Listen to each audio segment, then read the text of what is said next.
was a moment when Eden Hazard felt untouchable. Eden Hazard! Magical! More dribbles than entire teams could manage, more fouls suffered than Messi himself, and yet still the vision and precision to decide games on his own terms. For defenders, he wasn't just another winger, he was a problem that couldn't be solved, only endured. Hazard's greatness can't be reduced to highlight reels. Away from Alderweireld, Diego Costa, Iniesta! Glorious goal! Leicester City are 7 minutes away from being... His numbers reveal a player who redefined what dominance meant in the Premier League's most physical era. He carried the ball further than anyone else, absorbed punishment week after week, and still managed to create more chances than entire squads. In a league built on intensity, Hazard imposed his rhythm, quick accelerations, sudden changes of direction, and an ability to control matches by sheer gravity of presence. Few players have balanced artistry with productivity in this way. While others chase goal-scoring records, Hazard carved out his own lane, one where progression, dribbling, and imagination carried the same weight as raw numbers. And that's why, years later, his peak still stands apart, echoing louder than most of his generation's supposed rivals. By 2015, Hazard had already completed more dribbles than most Premier League forwards would manage across 10 full seasons. That's not an exaggeration, it's a recorded fact. Even if he had retired that year, his tally would still eclipse 90% of attackers who spent a decade in England. And here's the kicker. He was doing this while sharing the league with names like Alexis Sanchez at his peak, Felipe Coutinho, Bale, David Silva, and even Di Maria. I'm just on the stage with some champions. Number one also. Watching it live, the feeling was surreal. Every time he received the ball, you almost expected two players to be left behind. Honestly, it felt unfair at times. And what's wild is that these weren't empty dribbles. They constantly bent matches in Chelsea's favor. You'd see teams change their defensive shape mid-game just to block his lane. Think about this for a second. When you picture dribbling and ball progression, where does Hazard rank? How many players carry that label of being inevitable? Hazard is in that bracket, whether you accept it or not. So Hazard was probably the worst trainer in the group, but of a weekend, give you 11 out of 10 every week, could win the game. Mourinho accepted that. Mourinho accepted that he wouldn't run back and help and support the team as much as everyone else. What he made sure that the other 10 of us had to do extra work for him because he was that good. Hazard's scoring record is often treated as secondary, but the numbers show otherwise. Across club and country, he produced 317 direct contributions in 623 matches, a level that stands beside celebrated forwards of his era. At Chelsea's 110 goals and 92 assists in 352 games set a benchmark of consistency rare for a white player. Compared to Cristiano's Premier League spell or Salah's first seasons, Hazard operated with fewer shots yet delivered at comparable efficiency. He wasn't a pure striker nor a volume scorer. He was a hybrid presence, balancing finishing and creation in equal measure. That dual role blurred tactical lines. He could end the move or trigger the decisive pass. Kovacic, Hazard's on his way, problem for Gomez, Eden Hazard scores! How good is he? I just want to say thank you to my teammates because they vote for me. I think it's a good choice.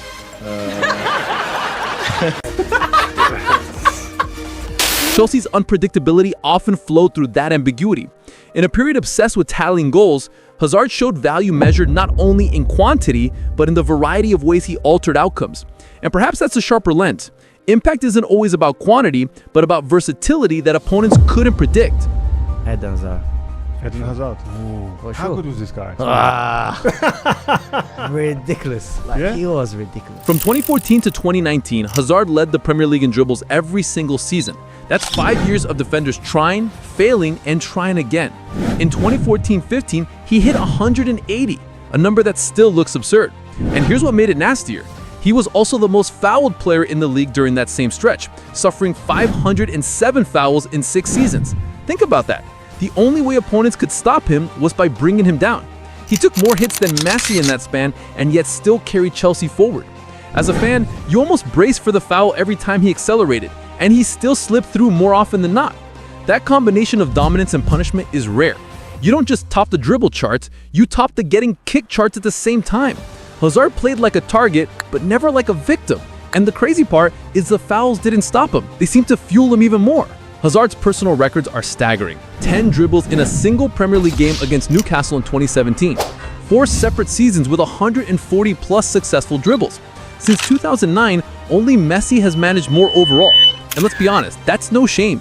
We're comparing him to possibly the greatest player in football history. These aren't casual stats, they're outliers. Back is about to be withdrawn. Here's Hazard. And the thing is, watching him, you weren't shocked. You expected it. Personally, I used to lean forward in my seat every time he got the ball because a dribble felt inevitable. That's how normalized absurdity became. And this isn't nostalgia speaking, it's documented. Few players in history have combined such volume with such efficiency for that long. Opponents knew exactly what was coming, and it still didn't matter. That's the truest test of dominance. Records freeze those moments in numbers, but the actual legacy sits with the fans who watched him turn inevitability into a weekly routine. Honestly, that's why his peak still feels untouchable. In 2018-19, which for me was the absolute peak of his career, Hazard joined an exclusive club. 16 goals and 15 assists in a single Premier League season. Only Henry, Cantona, and Salah had ever done it before. That's it. 4 players in the entire history of the league. What makes Hazard's case even more impressive is how he reached those numbers. He wasn't parked inside the box padding totals with tap-ins. He was carrying the ball from deep, absorbing pressure, and still finding the final action. Watching that season felt like seeing him at full power. No weakness, no missing piece. It wasn't just a productive year, it was a perfect storm where his dribbling, creativity, and finishing all peaked together. And honestly, when you compare it to some player of the season campaigns from others, you realize how underappreciated it was. The 15+15 badge should have ended debates about Hazard's tier. Instead, it opened new ones, and maybe that says more about how people value output than about Hazard himself.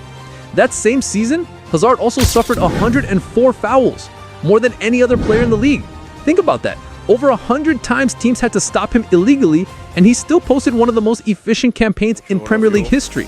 And the 3 nominees, Aspi, Gali and GT, you deserve. But it's me, sorry. And maybe next season, you have to work a little bit more. And It mirrors what Neymar experienced in France, Spain, and Brazil. Brilliant players who attracted violence simply by daring to carry the ball. But Hazard's case in England was unique because this was the most physical league in the world and referees often let play continue. He wasn't shielded, he was exposed, and still he led in big chances created, led in dribbles, and carried Chelsea to a European trophy that same year. Watching him in that stretch, I remember expecting him to get fouled. It became routine, yet he just got back up and kept running. That's the difference between skill and resilience. Talent can create highlights, resilience built seasons like 2018-19, and Hazard had both in spades. Hazard's career isn't only about consistency, it's also about nights that defined eras. With Lille in 2010-11, as a 21-year-old, he dragged a young team to the League One title, stamping himself as Europe's next star. At Chelsea in 2014-15, he scored the decisive goal against Crystal Palace that sealed the Premier League trophy, adding PFA Player of the Year to his resume. And his farewell in 2019? 2 goals and an assist in a Europa League final against Arsenal, the perfect exit. Didn't pick opponents. It didn't matter who stood in front of him. Once he had the ball, every defender looked like a training cone. Personally, I always felt that Hazard thrived when the lights were brighter. He wasn't obsessed with statistics, but when the moment demanded it, he delivered. That's the definition of a big game player. And yet, his best nights somehow still feel underrated, overshadowed by conversations about what he didn't do at Madrid. Isn't that backwards? Hazard's World Cup in 2018 was the closest he came to universal recognition. He finished with 3 goals, 4 assists, and an absurd 40 completed dribbles, more than Argentina and Germany combined in that tournament. His average rating of 8.53 made him the highest rated player of the competition, leading Belgium to 3rd place. Watching him glide past Brazil's midfield in that quarterfinal still feels like a peak moment of modern football. And yet, when we talk about legends, his name doesn't always come first. That's the strange part. His numbers, his dominance, his eye test all fit the Hall of Fame mold. He's already a Premier League Hall of Fame nominee, and honestly, it feels overdue. Some will argue his Real Madrid years dented the legacy. I'd counter that his prime was so unique, it can't be erased.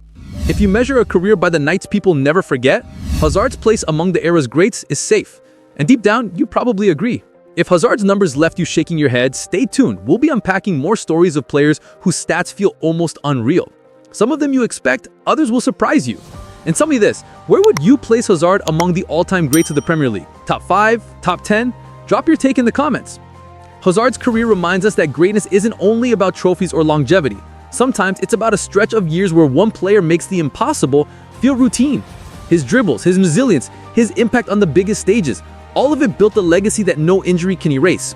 And maybe that's the lesson. Peaks fade, but memories of dominance last forever.